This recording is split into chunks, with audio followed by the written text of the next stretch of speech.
The Tender Witch. Chapter 6. The Docks of Floundering.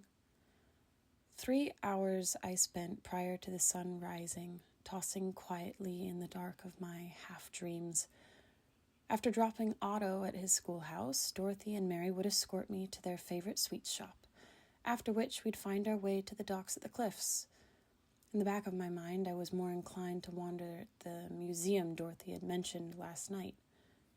At the steps of Otto's school, a building which took up most of the block with rows of tall, gaping windows and a whitewashed brick face, he waved good day to us and quickly skipped up to the door with his school bag on one arm and several well-dressed children alongside him, each of them in uniform, blazers buttoned straight. Their bright spirits pranced through the door and disappeared with the clanging of the tutor's bell. Mary sighed, leaning her cheek aloft to Dorothy's navy cap. I hope he picks up on his lessons today. Mary tore her gaze from the school, walking off a ways to halloo for a carriage. He's been lackluster on his essays, and if I hear another complaint about his behavior, he'll never pass his etiquettes test. How many times will we have to work on the pronunciation of perseverance? I'm not even sure he knows the meaning of the word. The exams aren't for 2 months at least. He'll carry on fine, Dorothy said. She joined her mother as a pair of horses snorted by the curbside, their driver halting on the street and leaning down low to reach Mary. Mary spoke of an address close to the city center, at the edge of the Heroes Plaza. I waited by the school gates, wondering happily what sorts of essays could be written by 10-year-olds, until Mary waved me to the open door of the carriage. I wished Otto luck, entered the carriage, and sat myself by Dorothy's hip. Then the carriage pulled forward with a lurch, and we were off, down the grid streets of Floundering. So, Eloise, tell me about North End, Dorothy said with a pat on my hand. Mother can only tell me so much. Are the buildings really covered in metal shingles? I'd wonder what to do with that much rain. Oh, they are, but it's not so dramatic. It does rain just about every morning, but it's often quite gentle. It's only deep winter when the storms blow in from the ocean. Then people hardly leave their houses. The lamplighters don't bother in those storms. I can only imagine. Dorothy looked to Mary. The matronly bun atop Mary's stern forehead swayed as the carriage bumped along. Just last month, a lightning bolt struck the botanical of the archives, shattering a part of the roof. Thank goodness everyone was in bed. A shower of glass, Tito said, glass sparkling like diamonds in the planters the next morning. Mary turned to the window and smiled as we passed by a shop of ladies' perfume. She waved at a neighbor on the street, her other hand propped under her chin. You know how I feel about this talk, Dorothy. I'm sure he's very sweet, but young folk shouldn't dabble in similes, not around the ladies. And why does he insist on that childish epithet? It's a shame to his poor mother, having been blessed with a strong name like his, given the circumstances. Tito, I asked. An unusual name. I pictured a lanky creature with bright eyes, all whimsy. I may have pictured an older Otto. Older, but not so different. He works at the museum. He tends the gardens, among other things, Dorothy said. He's really very handy. She watched her mother, whose eyes still gazed out the window, looking purposeful in their guarded disinterest. Oh, I said. Yes, he's been a good friend for the past year I've been taking my upper classes. In a wink, he'd tell you everything you'd ever need to know about a flower. In a wink, Mary tested. Dorothy continued, unperturbed. I think he's a wisteria man. I would love to take you into the botanical, Eloise. You seem a girl who would enjoy a walk among the peony bushes. That sounds perfect. I miss the wildflowers, and I've only been gone a day, I said. And what of your garden at home, Eloise? Mary looked at me. The light of conversation returned to her face with a change of topic. Oh, you keep one? Dorothy chimed. Well, it's not so much a garden. I let the wildflowers bloom wherever they will, but I do love the buttercup patches around the house and the heather fields. It's a wonder how even they survive in North End. We'll have to make our stop by the museum tomorrow, then. Dorothy will have coursework, of course, but I would be happy to take a detour down the wings. That mariner's memorial should be on display now. At least 200 tales of sunken ships. Isn't that incredible? So many in good service of the city. But for now I think I see our stop up ahead. Hold on to your bags, ladies. Dorothy, fetch the door. I tucked my chilly hands into the long sleeves of my coat as the carriage stopped in a divot of the cobble road. We thanked the driver and hopped off the carriage at an open square, where tall storied shops surrounded the central plaza. In the middle of the square was a tremendous figure carved from stacked granite slabs and decorated in seafarer's garb, with the name Captain Harold Titus Leopold Herring, written in bold by the boots. Inlaid in his chest, held aloft like a ship's wheel, was a great clock, the largest I'd ever seen. We had our bell tower to mark the hours in North End, but nothing like this. The minute arm ticked down against the strain of its gears, its momentum clanging to a stop. Under the imposing clock, people walked leisurely with various goods in their arms, while their ivory-tipped canes clicked the damp cobbles and their velvet-trimmed coat-tails flapped with every stride. The statue seemed to draw the crowd around it like a civilized maelstrom. Seabirds swooped above in the city updrafts, rolling in the gray sky below the outlines of droning dirigibles. Several birds hopped aboard the statue's stony hat, twitching their wings when the ticking of the clock struck and shook them. The white bird from the garden was nowhere in view, though I absently searched for it. Dorothy pointed at the grand statue, the center of it all. "Have you ever seen the statue for Titus?" I shook my head. All I knew was the name. It was a curious name, old and not easily forgotten. "First man to establish the whaling industry in Floundering. The first to bring the great whales to port, Dorothy. He was a working man, a leader, a visionary, a hero. Vigilance blessed the city with a man like that. We could use more hard-working people like our Captain Harold." Mary's interjection was colored with pride, and she didn't need to turn to us to know we had heard her. She knew from several others' approving smiles and nods that she had been heard. Me, I did like history, but I didn't much care for a man who made his name building a city atop mountains of corpses, no matter how lucrative the business. The way of the city confounded me. Dorothy nudged me along. "Mother is right, as usual," she said, quieter. I lowered my voice as well. "Do you believe Vigilance could really put so much stock in a single man?" "Don't you?" "Of course." But that was a lie, since I couldn't care for a god like Vigilance after dealing with so many forthright speakers. I just wonder what a legacy like his is worth, if there really is some divine tampering in the affairs of a city, one city in all the world. I'm surprised there are any whales left. Tampering? Dorothy looked taken aback, but only for a blink of her eyes. He's what we aspire to be. If I could be a fraction as successful in the eyes of my professors or my mother, I'd have everything in the world I'd ever need. Imagine a statue for Miss Dorothy May Dahlia Langston. She sounded so sure, so ambitious. I refused to say more, to antagonize her. I did not want to question her faith and kept the more apostate questions to myself. Gods know enough people had antagonized me. Hopefully she didn't think less of me, though I believed her to be too sincere a person to hide behind a false exchange of smiles. I liked this about her, and wished I could be more like that. I stepped to the side of traffic, following Mary and Dorothy to the edge of the street, and over to a bright window where pastries gleamed under their icing capes. Mary led us into the bustling shop, the aptly named Plaza Bakery. We filed in behind a line of awaiting customers, all finer faring folk with rosy cheeks, and waited for the bodies to thin before stepping up in line. I rested in the warm space with polite silence, removing my gloves to my pockets and massaging my stiff fingers. I stepped back to wait against the near wall as Mary and Dorothy chose out of the freshly stocked baking racks their favorite loaves, some frosted in cinnamon, others with seed and grains. Dorothy picked out a treat for me from inside the counter glass, holding up the honey-drizzled tart and presenting it to me from afar with a matured gaiety. But I could not help my restless mind. I wondered at the overwhelming spirit of the city.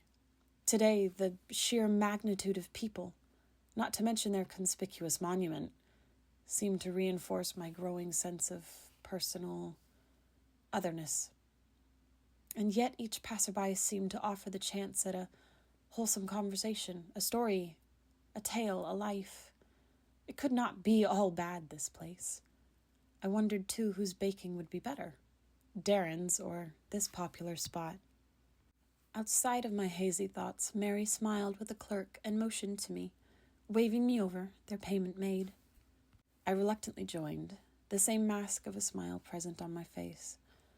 "I was just telling Finnegan our intentions of heading for the docks," Mary said. "The view is stunning."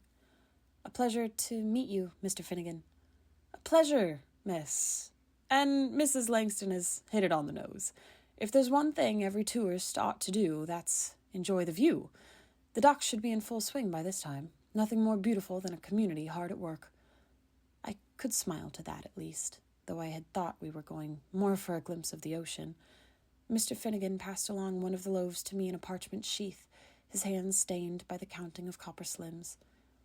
"Have a wonderful day, ladies. We'll have that new batch of turnovers out in the evening if you're so inclined, Mrs. Langston. Cherries come with the spring season." "We may just have to make a stop on the way home. Good morning, Finnegan." And Mary and Dorothy turned themselves away. I handed Finnegan another slim in exchange for a sugar stick, which Otto would undoubtedly be grateful for. But in a sly instant, the man took hold of my wrist. I tensed, rattled by his tight hold, as he bent it, crooked, to examine my mother's ring.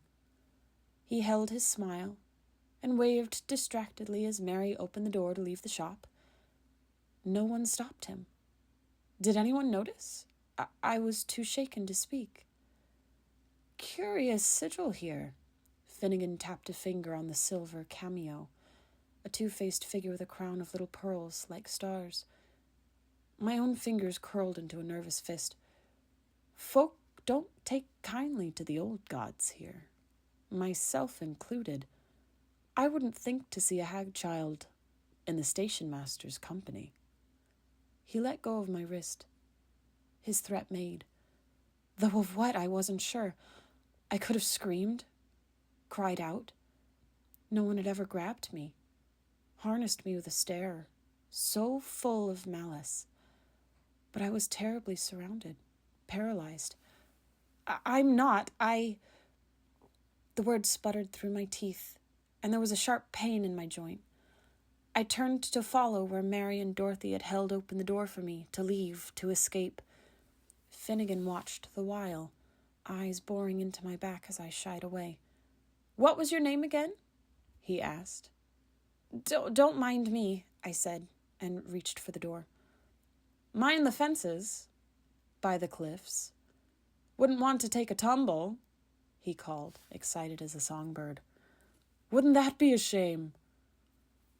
I felt my heart falling, and rubbed the ring, polishing the wreath that formed the band, before replacing my gloves hurriedly, almost dropping Otto's sugar stick. I kept the man's unsettling words to myself. Was the world trying to tell me something? Bakeries were bad luck this week, clearly. Mary led us out of the shop, passing the other loaves to Dorothy, and retiring her umbrella to her arm after inspecting the clarity of the sky. But she didn't seem keen to Finnegan, or what had happened. I swallowed, could feel my cheeks redden. What was this ring to a stranger? "It's a shame about the turnovers," Mary said. "But it's a good day for a morning picnic, I think, and we won't have the pastries go to waste.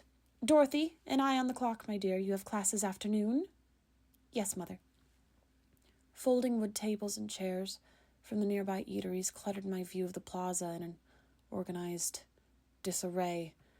I floated along after the Langstons, out of the bakery's hot confines and into the cold again, a body moving between other bodies, mind frozen by the rough touch of Finnegan's claw. Keep walking, I thought. Keep walking, leave your tears in the shop and keep going forward.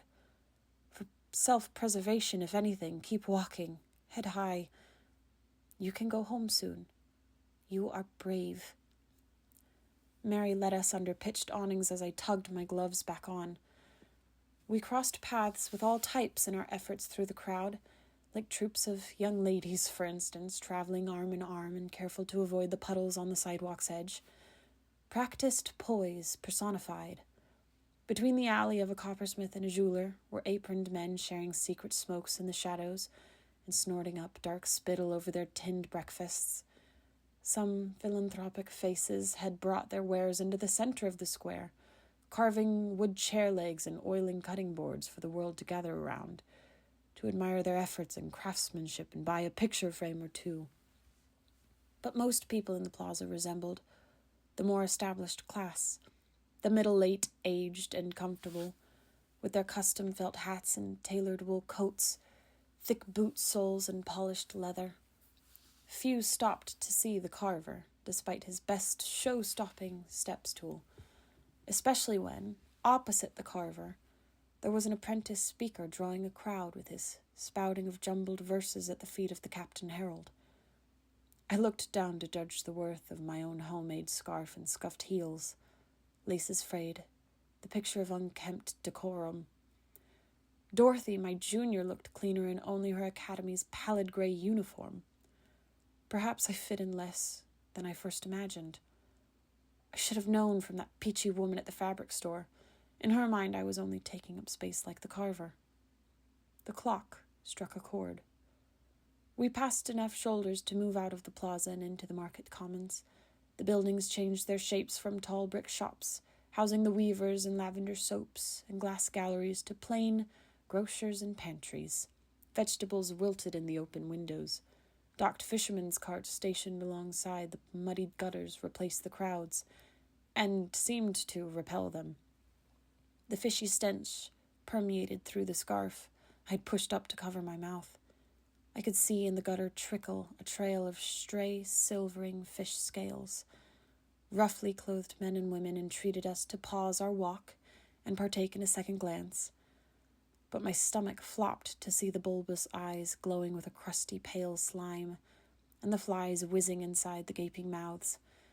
Bodies on bodies, stacked in the leaky crates. Behind the carts, in the recesses of the alleys, were tired eyes, and cheeks pressed to the walls. People sitting in the dark. You wouldn't know they were alive if not for their coughs. Mary hurried along in front of us, walking briskly and ignoring the fisher's calls. I was happy to mirror her, to keep moving. I'd never seen people living in alleys. Where were their families? Who took them in, fed them? What became of them when they could go on no more? Dorothy and I strode to match the swing of Mary's heavy skirt. Warehouses slouched ahead of us, neighbors to factory halls filled with more bodies, toiling and pouring smelt. I could smell the tang and feel the clang of heavy tools reverberating in the bones of my neck behind my ear. The only windows on these blocks were hard smudged with blasted dust and soot smears. The people inside took on the various shapes of shades, big and small, with stained handkerchiefs tied around their mouths and noses. The machines they worked, ever turning and breaking and wheezing, were nothing more than boxes and tunnels in my mind, lifeless gluttons of belching fires, fed by sweat, and their hungry cries howled against the storm shutters. Reeking smoke with sparks of green wailed from the high roofs where before the clouds rained singly. All shingles on the block were blackened, and the crowded chimneys brooded over the street. Mary huffed along, but Dorothy stayed behind with me, watching my eyes travel along the rooftops. She pulled my arm and jerked me to the side.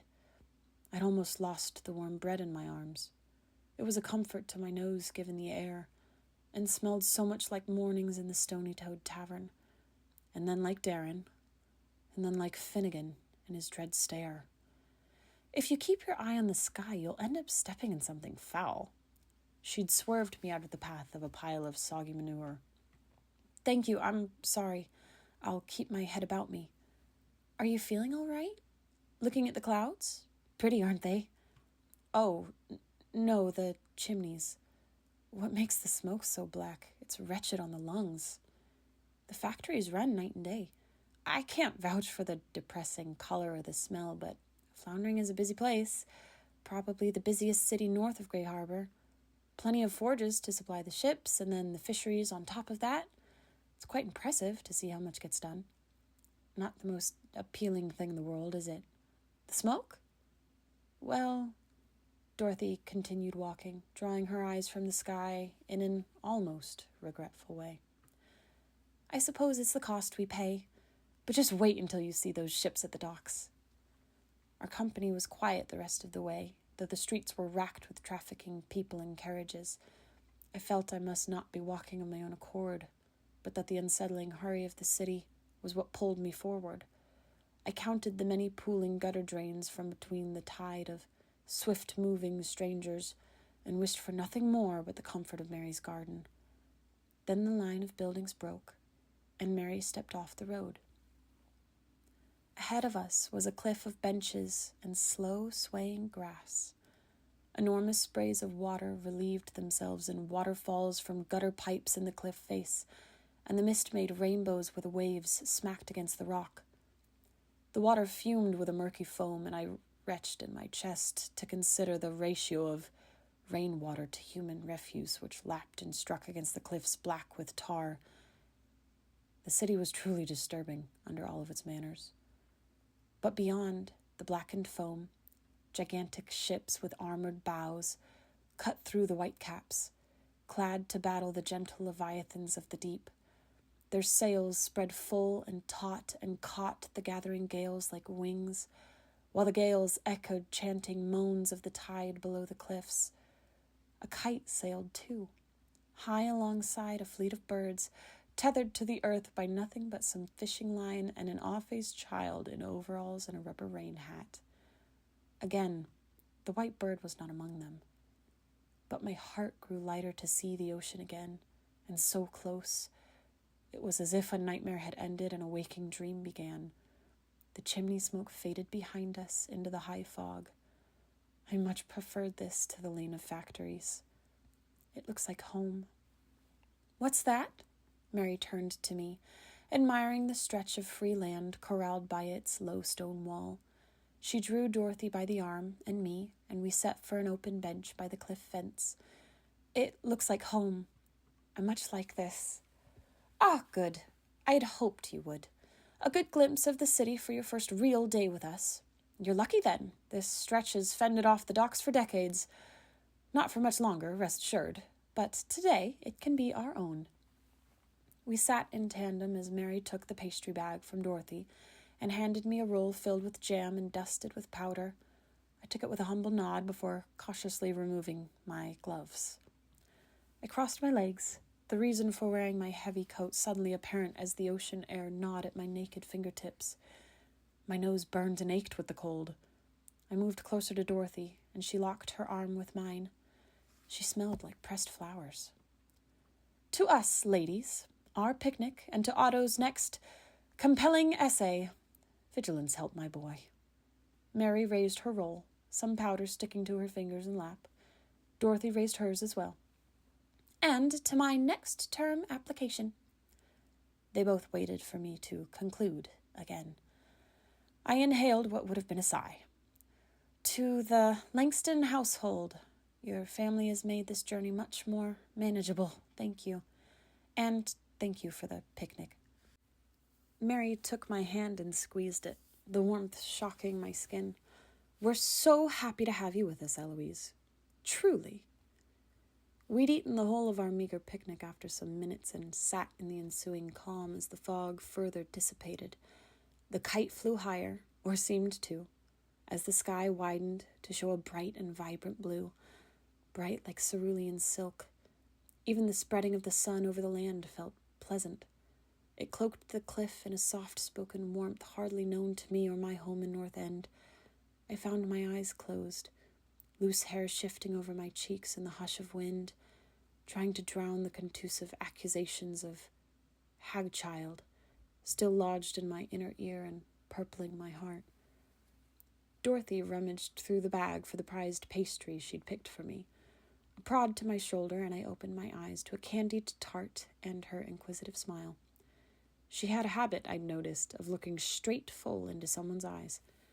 "Share a bite before we head to the docks?" Her voice was no more than a whisper, and I noticed that Mary too had closed her eyes in appreciation for the enveloping atmosphere, though I imagine her mind had drifted deeper into restful ease than my own by the way her right nostril twitched. "I have to head back for afternoon classes soon." "How far are the docks? Will we have time enough?" "They're a ways farther into town," Dorothy said. "Another trek through the factory district." She pointed away at a neighboring cliff after crumbling the tart in two. I took my share and let my gaze follow her hand. Scaling the far rock face like a meshwork of parasitic arms were piers upon piers, stacked dozens of stories tall. Faintly I made out pulleys and cranes lifting goods from docked ships, their enormous holes rivaling the cliffs. They were tied firmly to the base pier posts by heavy chains, links thick as men, or larger. They bobbed in the vicious surf, the water deep, the waves rolling to expose the gray-brown canopy of the weed forests. I craned my head and saw the ant-like figures of fishermen and dockhands, moving mechanically up and down the many piers, manning the cranes, scaling the ships, like small cities of their own. A sudden gust crept down my coat collar, and Dorothy inched closer. "Quite the precarious job," I whispered. The sunlight seemed too shallow. "It is. Worse at dawn and dusk.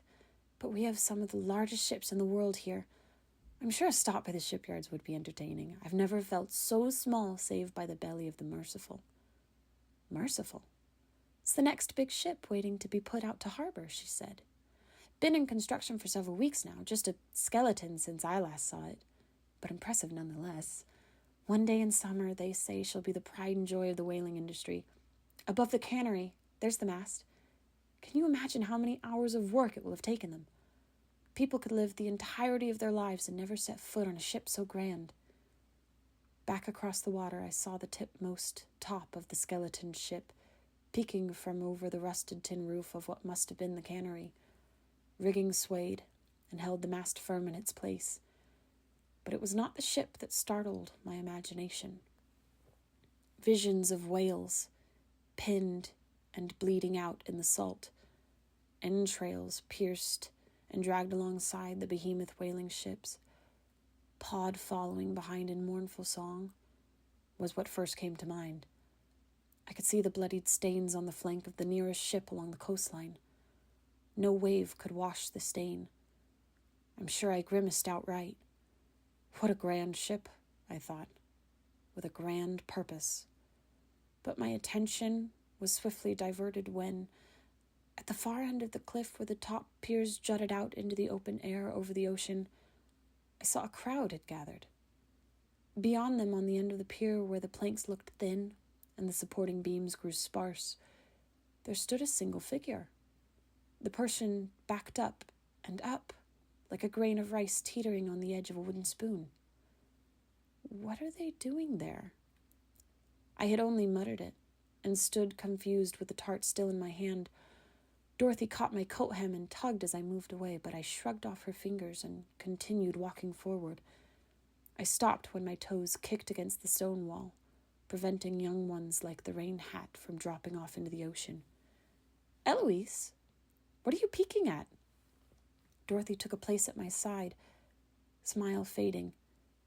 The figure had stopped right at the edge, the crowd pushing closer in a careful act of balance, and another figure emerged to approach the first. Panic bubbled inside my stomach. I wanted to reach out to them, but my hand firmly gripped the icy stone. "That person, do you see them?" "No, I don't see what you mean. Are you looking at the docks?" "There's a man, Dorothy, on the edge." "I still don't see," her voice trailed off, the strain of concentration scrunching her finer features. But with a sudden, startling gasp, she turned, excited, and pointed. My heart jumped as she did. "A whale! There, did you see it? We never see the whales so close to land. Oh, I wonder if they'll send a ship out." To my dismay, she seemed not to care, imperceptive to my worries. I did notice the whale, the graceful arc of the barnacled tail, and the snowy splash of spray followed by the blue flash of the tall dorsals. It was followed by a pair of spouts, fountains, and several more in train. Their giant shadows slid under the water like spilled clouds of swirling ink. But I looked back to the man in an instant, the white wink of a bird's wings guiding my eye. That bird again. In the moment I returned my stare, he was standing still, the arms now outstretched, a metal pole prodding his chest from within the crowd. In the next moment, he was falling. And falling. And then he was gone. My hand flew to my gaping mouth, a stifled whimper rising and caught in my throat. He dropped like a pebble from a bridge. Where once his arms were spread and strong, falling, they raked at the air, a desperation emanating from every flick of the limbs, every limb, but his feet, which were dragged. It could have been a bag of rocks, too far to tell. He tumbled, twisting and dropping, faster to the end, anchor pulling fast to bind the frenzied life which burst from his body. No splash, no sound reached me over the distant roaring of the waves. The silence of the scene pounded against my head. The only sign that anything had happened remained in the gathered crowd, where individuals surged to look over the side and downwards, a frantic energy moving the mass of people. They retreated away from the edge after a moment, hands waving together. Were they cheering? My throat closed. Dorothy still smiled blissfully at the wake the whales left in the calm outer sea. She reached for my hand but stopped when she saw the look in my eyes. Was it haunting? I recoiled. I hid my hand in the ring. She really hadn't seen him. Eloise, are you all right? What's wrong? He's gone. He fell from the edge. What? My eyes could not move to look anywhere besides. I didn't dare shift an inch, wishing the man would reappear back on the docks. What could I say but... He's gone. Mary suddenly appeared at my side to put a hand on my back. Urged from the bench by Dorothy's worried face, I shuddered in the cold. It was unlike me, but my knees were knocking. I leaned my elbows on the wall and hid my face, insides churning, tongue sour.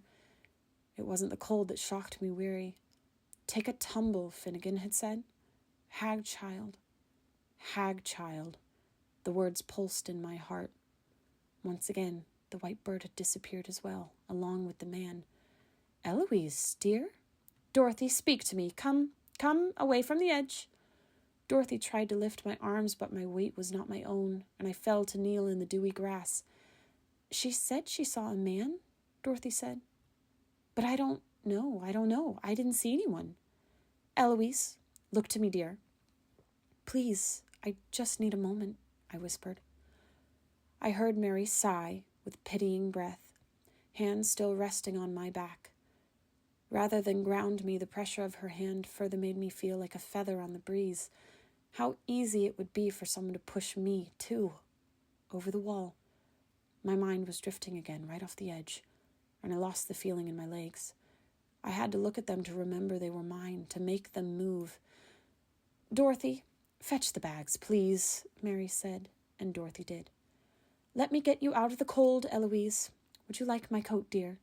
No, I raised my head. Oh, my.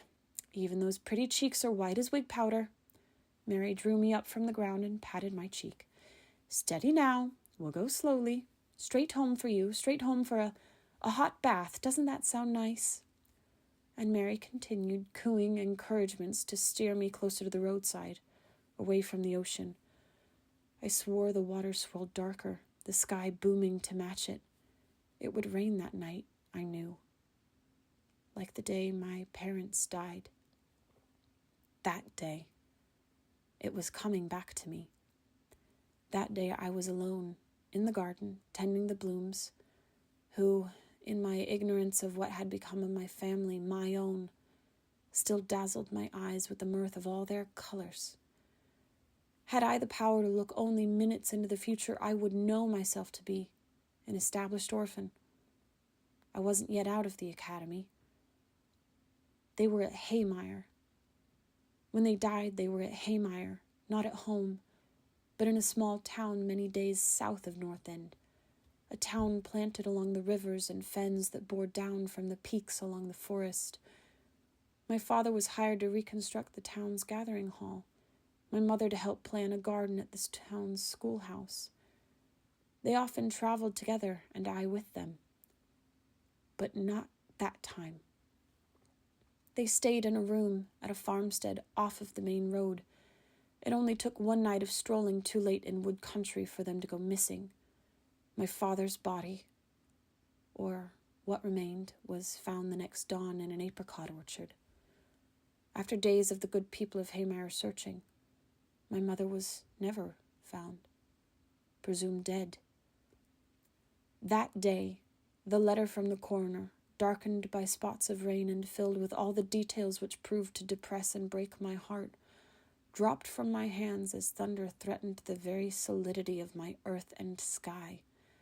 It was the first and only time I had truly suffered in my life, when, in a single day, being alone became a state of existence that I could not deny nor escape. The world dropped from beneath my feet and left me utterly stranded. When the coroner came, he said I was lucky the crows hadn't reached my father yet. He would be good for burying, given I could afford to move the body with my parents' funds.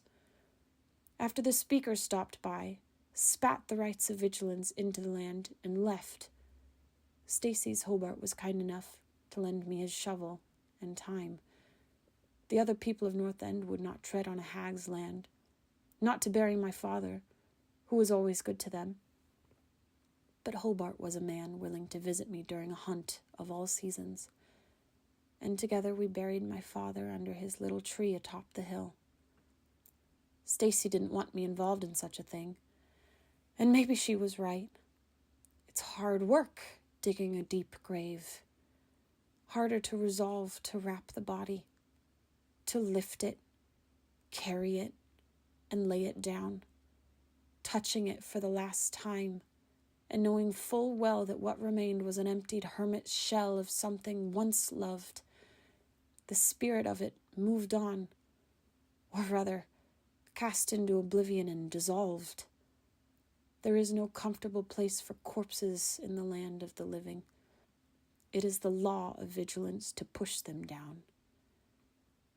His lids were closed when the dirt came upon him. It was on his clothes. It muddied my memory.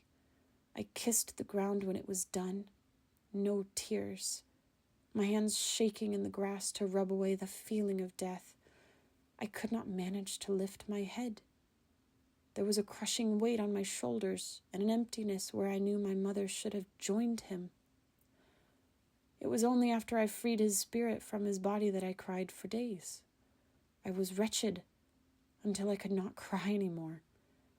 I choked down the reality I had been dealt and willfully rejected the thoughts of despair at their loss, which all of North End had forgotten within a matter of days. To them, I suppose, a missing hag was no loss at all, and an abandoned hag child was worth far less. They even dared to convince me that it was my mother, my own mother, who had led him to his death that night. I hadn't seen or felt death since then, but I know what I saw fall from the docks. Death shook me still. It seemed so much more violent than I could possibly remember. I had looked upon my father's sleeping eyes, the depression of his chest, and bruising on his arms where the clothing sought to hide the stale wounds of the dark dawn when they found him.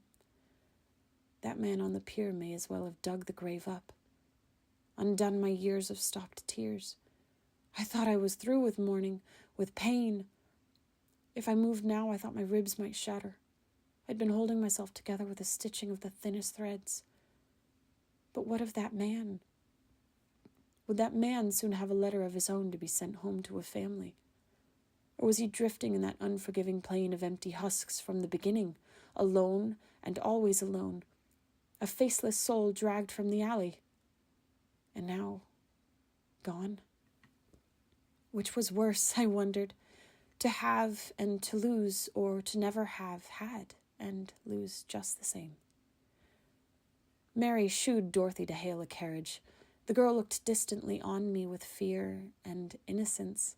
Innocence especially to the disarming view of Floundering I'd needed only moments to witness from the cliffs. She didn't understand the state of my heart. But I was unsure whether I wished for her to have seen the man drop from the pier. No, she needn't see a horror like that. The sorrows of a person's life only multiply. Had he dropped? But the crowd, the noise, the cheering, the rumors of Hagcraft grasping at my heels from North End of another hunt, had they reached Floundering after all? With a life such as hers, with her etiquettes and her vigilance, I couldn't be sure that Dorothy would harbor any sympathy for the man, or me, at all. Mary helped me into the carriage as Dorothy fumbled with the latch door. I was reminded of the little girl in pink who used to hide behind the plush lounge and cared for nothing but any attention I could give her. She was still in there. Despite the practiced airs and manners, she was just a girl. I did not speak a word until the carriage had brought us back to the department, not even when Mr. Benedictson greeted us from behind the front desk. Mary had Dorothy escort me quickly upstairs and followed suit, only after informing Mr. Benedictson of our unfortunate circumstance at the cliffs, fault of what Mary deemed the blasted cold and my own failing constitution. Dorothy led me to the bath, leaving me with a towel before gathering up her schoolbooks and bag. She whispered through the door what words she could as she left. "I'm sorry about today. I hope you feel better. I'll pray for you." "Did you see the man?" "No," she said quietly. But I knew what I saw. Like the ever-present bird, this had to be real, whatever it was. I heard Mary coming up the stairs as Dorothy descended and left. Mary moved about the house to tend to her own business after asking about my condition, to which I routinely replied, "Of course, I'm fine. I'll just enjoy the bath, like you said. Thank you." Over time, the whistling of a teapot shrieked from the kitchen, and Mary's shuffling steps traveled to and from the hallway. I heard the muffled click and spin of a phonograph from the sitting room. From the machine sprang a whirring sound, and a tedious pattern of tones followed by recorded tenets, followed by more tones. Thank some God that the bathroom door dampened the sound. Then I heard the squeak of Mary's office door over the bubbling of the bath faucet. At least the city had hot water and tap pipes, I thought. No sitting in stale water or tripping through the meadow half-soaked for more.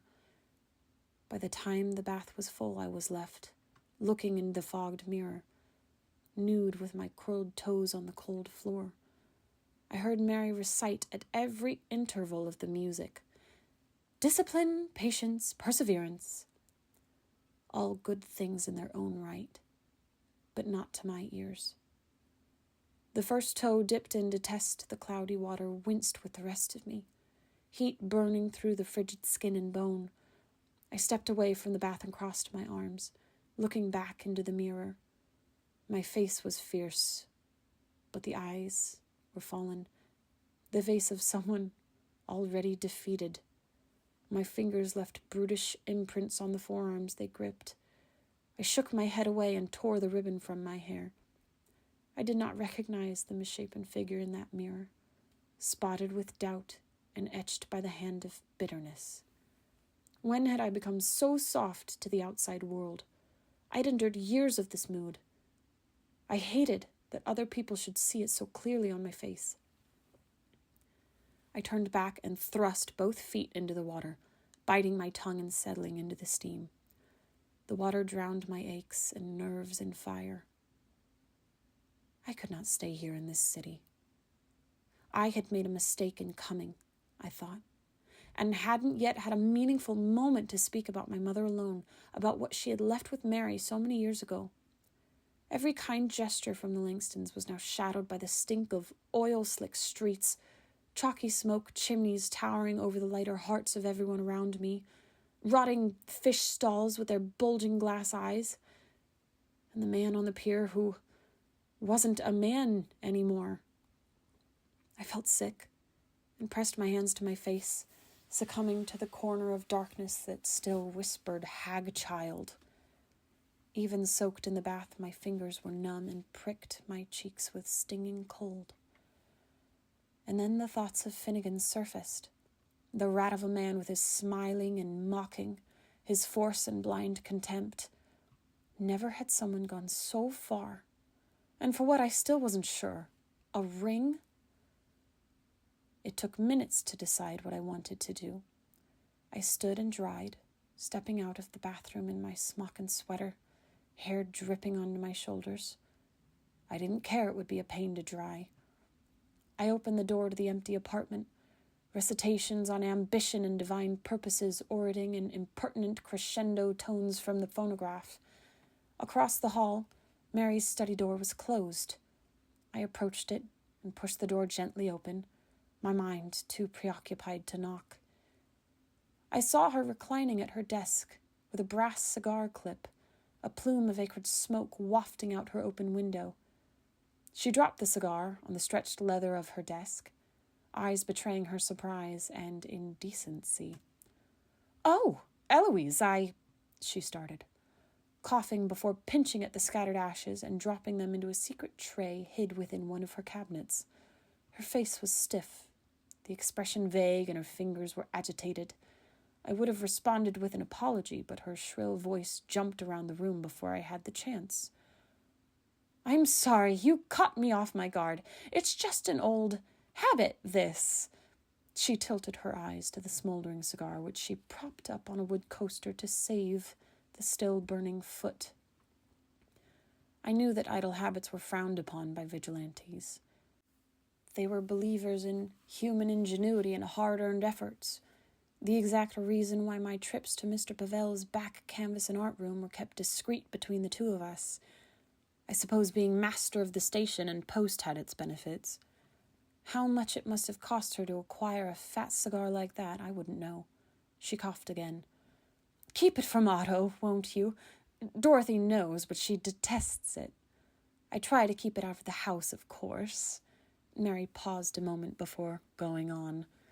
"Can I help you with anything? A cup of tea? I gather the water's still hot?" I waited for her to finish and took my hand off of the doorknob.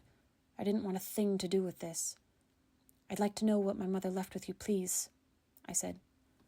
"Oh, certainly. I'm sorry I hadn't brought it up sooner.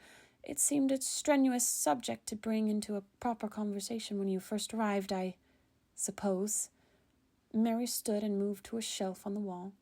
From among her books, she brought down a crude wood box with a latch knotted shut with twine. "Are you sure you're feeling better?" I nodded, but she cringed to look at me and handed me the box. "It's your mother's box. Something she happened to leave by the house." She rocked on her feet as I felt along the hinges. "Now, I know it's not necessarily any of my business, but something about your mother. I'd like to have the address to the city cemetery as well." I held the box tight to my chest with both arms. I wish I'd sought out this treasure earlier, whatever it was. It would have spared me so much trouble to forego the niceties and avoid getting my hands snatched up by a crude stranger. I could have picked up the box and left with the next train, avoided this mess. "Cemetery?" Mary smiled, confused. Had her teeth always been that shade of yellow? "I don't know what you could go looking for there. Eloise, your mother and Liam must be buried in North End. It's not that I hope to find a thing. I'm just having trouble consoling myself in the presence of the living. I'm feeling homesick, you see, and would like the fresh air." "In a cemetery?" "Yes." It was rude, But the more I looked at Mary, I felt my head crawling with distasteful thoughts, like worms twisting in the mud. Perhaps it was no fault of hers, but I knew I didn't belong here. The cigar smoke lingered around her hair as she attempted to fan it out of the window. She looked to me, sad, and said, "I won't take any offense, Eloise. 36th on Hillsborough Street. It borders the old farmsteads on the edge of town, so try to be home before twilight." Home. What was home anymore? Had I really never asked myself until today? "Otto will wonder where you've gone," Mary said. "I don't want to upset you, so we can leave the matter of what you think you saw at the cliffs until you feel more settled. And please do dry that pretty hair." Then she eyed the ring on my hand. I hadn't taken it off in the bath. "What's that? What's that mark?" She reached for me, but I flinched away in an instant. "My mother's," I said. Her eyes narrowed, not completely unkind. At least she did not move closer. "I know her ring," she said. "Is that what happened at Finnegan's? I saw he'd grabbed you. Uncalled for, certainly, but many wouldn't have done differently. I held my tongue for privacy's sake, wouldn't have done to make a scene. Not for my family. Not for you. Whatever he said to you, I'm sorry if you were frightened, but you'd best heed his advice while you're here." "Why? Where's the harm?" "Eloise, please just do as you're told, for your own good." Am I in danger? I needed to know. I couldn't. Or at least I didn't want to live with people breathing down my back, not here. Here was supposed to be safe. I thought I'd finally found a moment in my life to break away from that depressive anxiety. "If you flaunt that ring, you could be. Who can say? Please, Eloise, I don't know how it was in North End, but can't you see it's different here? You must know now. It is an heirloom that bodes ill for the wearer, and not just for you. Whether or not you give life to the sigil, whether you believe in it, people will not care, and they will not care for those who walk beside you. Think of Dorothy, won't you? People can be very forthright with their suspicions. I never cared to know much about your parents' private tidings, for my own family's sake, but your mother—" Her voice rose, and I was scared of what she might say. I said it myself. "My mother was everything right in the world. She was no hag. I don't care what people think this ring is. It's just a ring. It means nothing to anyone but me." When I cut her words to a halt, Mary paused. She looked straight at me, straight through my irises at me, and now I knew where Dorothy inherited her frankness. She thought long on how to speak next, and softened her face to smile. I took no comfort in it. "I don't want any talk of hags in my house, Eloise. None of that nonsense. I was going to say she was a dear friend of mine. For years. For many years she was my friend before she died. A dear friend. I cared for her, as I care for you. I will forever regret not writing sooner, but when I found the address hadn't changed a letter, even after so many years, I was elated to know I would see Heather again. I know I can't. And even though I can't and never will again, you're valuable to me. Do you understand, Eloise? You are what they left the world. You're a gift. So, please, she huffed, smile cracking, and crossed her arms the way adults do when they've exhausted the short burning wick of their patience. Put on some gloves at least. It's only sensible. I turned to leave, the seething flame of my irritation and sense of urgency growing dull and tired in my stomach. I had spoken too soon, and framed Mary with the prejudice I knew to exist in others when she had only proven herself considerate. I looked a fool. But still I doubted I would ever feel settled here. This place, the entire city, repulsed me. The need to escape swelled in my throat. I lowered my voice. I'm not a child, Mary. Thank you for what you have done for me, for opening your family. But this... I fingered the ring on my hand, twisting it against the still wet skin. It's just a band of metal. I'll be gone in a matter of days, perhaps sooner. No one need concern themselves with it or me. I hope you're right, dear, she said. I moved to close the door behind me. I needed to leave, to breathe, to walk and feel some freedom on my own. Eloise... Mary reached out to stop the door. It creaked, suspended in my hand, and inches from the close. I cannot hold you here. I won't. And forbid I judge you for who people imagine your mother to have been. But I worry for you, as if you were her. You're important to us. I understand. I'll be back. Vigilance, watch over you then. I would be back. But I didn't know whether I could trust Mary. Everyone wanted something. I wanted to fly away.